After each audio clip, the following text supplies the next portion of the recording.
भगवान ने चिरहरण लीला के माध्यम से गोपिकाओं के अज्ञान को दूर किया, क्योंकि वस्त्र माया का प्रतीक भी कहा जाता है, इसलिए वस्त्र पहले भगवान को अर्पित किया जाता है, तब उसको ग्रहण किया जाता है। कभी भी कोई नया वस्त्र पहनो, कोई नया धोती साड़ी कुछ भी पहनो, तो पहले भगवान को अर्पित करो या उनका स्मरण कर लो। अगर वहाँ भगवान की मूर्ति नहीं है, मंदिर नहीं है, तो भगवान का स्मरण करके मन से चढ़ा लो। तुम्हें निवेदित भोजन करें, प्रभु प्रसाद पर भूषण करें। ये वैष्णव प्रवृत्ति अपनी बनानी चाहिए।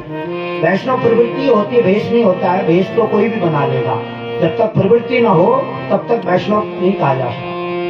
और हम सब मनुष्य जो है वैष्णव ही बनने के लिए हमें मनुष्य बनाया गया है। हमारा स्वरूप ही जो है वैष्णव बनने के लिए है। और बाघ, भालू, कुत्ता, बिल्ली ये मांसाहारी है, ये वैष्णव नहीं बन सकते, ये जीव वही है। और तो इसलिए जो हमारा स्वरूप है उस स्वरूप को हमने अपनाना है, तब हम वैष्णव हैं। तो हम वैष्णव, भगवान ने तो हमको वैष्णव ही बना के जन्म दिया, लेकिन हमने मनमानी की, समाज में शास्त्र की आज्ञा का पालन नहीं किया और देखा देखी दुष्ट दानवों की नकल की, और तो इसलिए हम अपने पथ से भ्रष्ट हो जाएंगे। उससे हमको सावधान रहना होगा। तो फिर भगवान ने जो है इंद्र का अभिमान मर्दन किया। इंद्र ने जो है कुछ ऐसा किया, हर साल पूजा कराते थे नंद बाबा। भगवान बालमुकुंद श्री कृष्ण इस समय 6 वर्ष पूरे होकर 7वां वर्ष चल रहा था। 6 वर्ष के ही थे बालकृत भगवान कृष्ण।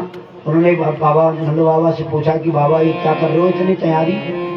तो बाबा ने कहा, कन्हैया ये हर साल पूजा होती है, हमारे जो वर्षा के देवता इंद्र देवता कहे जाते हैं उनकी पूजा करनी होती है, अनेक सामग्री चढ़ाए, तब वो वर्षा करते हैं। समय से वर्षा होती है, अन्न पैदा होता है, तब फिर सारी प्रजा का पालन पोषण होता है। तो कन्हैया बोले कि बाबा, वहाँ पिताजी को भी बाबा कहा जाता है, अभी भी दादाजी को भी बाबा कहा जाता है।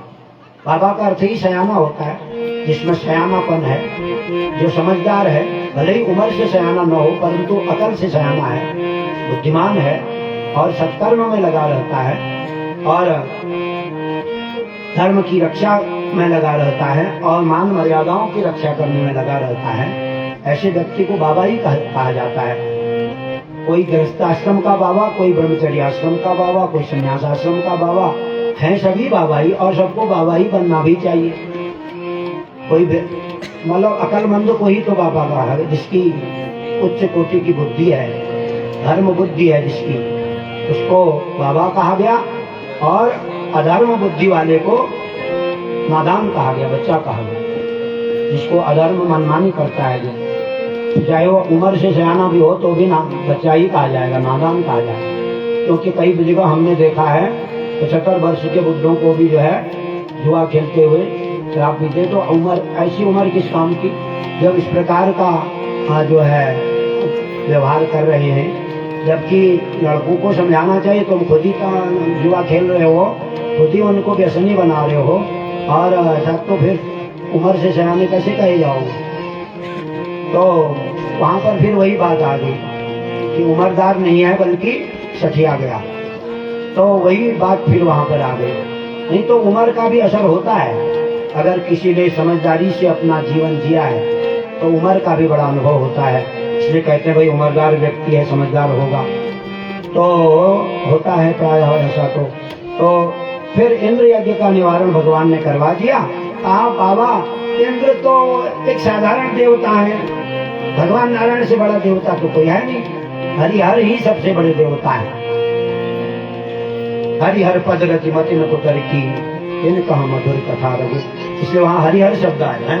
ये तो बाल मुकुंद कृष्ण भगवान ने कहा कि यही जो है हमारे गोवर्धन पहाड़ में रहते हैं हमारे इष्ट देव, और हमें उनका दर्शन होता है। बाबा, हमारे बाल बालों की रक्षा आज तक उन्होंने की है। इतने राक्षस यहाँ आए, उपद्रव हुआ, बाबा हमको राक्षसों से, आग से बचाया वो गोवर्धन भगवान ने।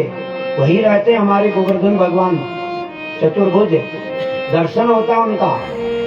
अब वहाँ नंद बाबा मुस्कुराए भी और बालकों की बात पर हंसते ही हैं। तो उनको बड़ा आनंद हुआ और ये भी सोचा कि छोटे बच्चे जो होते हैं वो भगवान के विशेष रूप होते हैं, इसीलिए तो कन्या कुमार पूजा की जाती है। कुमार भी 10 वर्ष तक का बालक होता है और कुमारियां भी 10 वर्ष तक की बालिकाएं होती हैं, जिसको अभी 11वां वर्ष नहीं चला हो, केवल 10 वर्ष तक की सीमा है। तो इसलिए उनमें कुछ निर्विकारता होती है, कुछ मानसिक शुद्धि होती है, वो सहज होते हैं, वो सरल होते हैं, जो एक साधु ब्राह्मण का गुण होना चाहिए, देवता का गुण होना चाहिए, वो उनमें विद्यमान होता है, इसलिए उनकी पूजा की जाती है। तो उनको भगवत रूप माना जाता है, देवी माता का अवतार स्वरूप माना जाता है, नव दुर्गा का रूप माना जाता है। 9 कन्याओं को तो पूजा करते हैं अलग अलग नाम से। तो इसलिए भगवान नंद बाबा ने कहा कि देखो छोटा बच्चा है, और लोगों ने भी समर्थन किया कि ये कन्हैया छोटे बच्चों की बात सही होती है, आज मान लिया जाए। सब ग्वाल वालों ने समर्थन कर दिया, बड़े बड़े सयाने जो बुढ़े थे उन्होंने कहा कन्हैया अरे छोटा कुमार तो देवता होता है, भगवान शिव के पुत्र जो कुमार कार्तिकेय हैं उनका स्वरूप होता है बालक, और इसलिए बालक की बात पर आज विश्वास कर लिया जाए। नंद बाबा भी प्रसन्न हुए, उन्होंने कहा अच्छा देखा जाएगा, बालक की इन बालकों की मन पसंद आज करना है। तो ऐसा ही हुआ, तैयारी हुई। तो 2-4 ऐसे हो जाते हैं जो नंद बाबा भी उस समय नंद बाबा से भी कहने लगे कि ये नंद बाबा तो बच्चों के साथ बच्चे बन जाते, अगर इंद्र का प्रकोप हो गया तो क्या होगा, फिर बच्चे क्या करेंगे, इनको अकल नहीं है, कैसे ग्राम प्रधान है ये नंद बाबा, ये जो है ये छोटे बच्चों की बात में आ रहे हैं। 2-4 ऐसे कहने वाले भी मिले, लेकिन ज्यादातर तो वहां से भगवान के भक्ति के पूरे जन्म जन्म के। कोई ऐसी आसुरी प्रवृत्ति का या मानवीय प्रवृत्ति का हो जिसके मन में कुछ ऐसा नंद बाबा के प्रति द्वेष आया, और सब खुश हुए, लेकिन बहुमत तो समर्थन करने वालों का था। इसलिए वहाँ जो है गोवर्धन पूजा होने लगी। इंद्र नाराज हो गया, इंद्र ने भयंकर मूसलाधार प्रलयकालीन बादल बुला लिए, जो इंद्र के अधिकार से बाहर की बात है। वो इंद्र देवता ने अपनी ओर से अनधिकार चेष्टा की, क्योंकि प्रलयकालीन बादलों को लाने का अधिकार तो भगवान रुद्रदेव का है। रुद्रदेव ही संहारकारी हैं, संहार करने का जो अधिकार है वो भगवान रुद्र देव हैं, वो रौद्र रूप धारण करके संहार करते हैं। तो इंद्र ने उसको छीनने का प्रयास किया और अनधिकार चेष्टा की। भगवान ने पहले तो उसके अहंकार को चूर किया। इंद्रदेव ने जब मूसलाधार वर्षा की तो गोवर्धन पहाड़ उस समय कहते हैं 10 मील लंबा, 10 मील चौड़ा और जो है 5 मील ऊंचा था, कहते हैं इतना विशाल पर्वत था। उसको जड़ से उखाड़ दिया, वहाँ खड्डा हो गया और उस खड्डे में सब ब्रजवासियों को बुला लिया। सारे ब्रज की जनता इतने बड़े खड्डे में छिप गई। सबसे कहा गाय बछड़ों सहित यहाँ आ जाओ, और भगवान ने विचित्र लीला की और सबको भुला दिया। कहा ये गोवर्धन भगवान की शक्ति से एक काम होगा, सब लोग मिलके करेंगे। ग्वाल वालों से कहा सब अपनी अपनी लाठी लगाओ, और पर्वत नहीं उठ रहा था। तब सबने कहा कन्हैया जब तू भी हाथ लगाएगा तो उठेगा। तो कन्हैया ने कहा ठीक है, मेरे पास तो लाठी है नहीं। कहा तू हाथ लगा दे, तेरे ऊपर तो नारायण की कृपा है, तेरे ही हाथ लगने से होगा। तो भगवान कन्हैया ने हाथ लगा, ये छोटी अंगुली लगाई और इसका एक नख लगाया उस पर्वत पर, तो पर्वत ऊपर उठ गया छाता की तरह। ऐसा अलौकिक चमत्कार वहां पर हुआ। और फिर भगवान ने कहा अरे ग्वाल वालों, तुम्हारा माखन मिश्री का बल आज काम आ रहा है, और जो है लाठी लगाए रखना जो है। और फिर कहते हैं 6 दिन हो गए थे, ऐसे ही रहे भगवान अंगुली पर खड़े खड़े। ग्वाल बाल तो बदलते रहते थे आपस में, कभी वो आता कभी वो आता, इस प्रकार से। अब ग्वाल वालों ने कहा कन्हैया तो खड़ा ही है, इसके ऊपर अगर नारायण की कृपा भी है तो कितना झेलेगा, शरीर तो शरीर ही है, फिर भी इससे कहना चाहिए। तो ग्वाल वालों ने कहा अरे कन्हैया अब तू भी थोड़ा विश्राम कर लेना, हम थोड़ा उठाए रखेंगे, हमारी लाठी लगी है। तूने तो कहा कि हमारी लाठी से जोर से उठा है, तो तुझे क्यों चिंता है। पहले कन्हैया ने कहा अच्छा ठीक है, अगर तुम ऐसा विश्वास है तुम्हें तो ठीक है, तुम्हारी लाठी है उठा है तो हम चले जाते। तो भगवान ने जैसे ही हाथ हटाना शुरू किया, वो पर्वत धंसने लगा नीचे और डर गए। कहा कन्हैया तेरे बिना नहीं होगा, तुझे रहना ही पड़ेगा खड़े। फिर कन्हैया वही अंगुली लगाए रखे थोड़ा सा एक क्षण के लिए हटाने पर तो वो पर्वत नीचे आने लगा। तो भगवान की ऐसी विचित्र लीला हुई और फिर 7 दिन तक मूसलाधार वर्षा, पूरा प्रलयकालीन वर्षा हुई, परंतु वो सारा जल जो है पर्वत में सूख गया। पर्वत ही बह जाता उतने जल से, लेकिन वहाँ अगस्त ऋषि जी आए। ऐसी कथा लंबी है, भागवत से बाहर की कथा है, अब उतनी कथा कहने का समय नहीं है। इसलिए अगस्त जी महाराज का आवाहन किया गया और भगवान कृष्ण ने किया, तो अगस्त जी ने वो सारा जल पी लिया।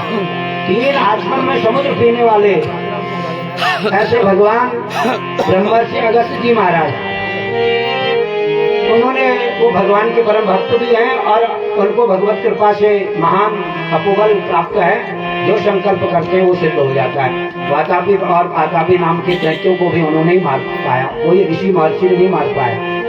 वो पेट में जाता था और पेट फाड़ के निकल आता था और उन ब्राह्मणों ऋषि मुनि को मारता था।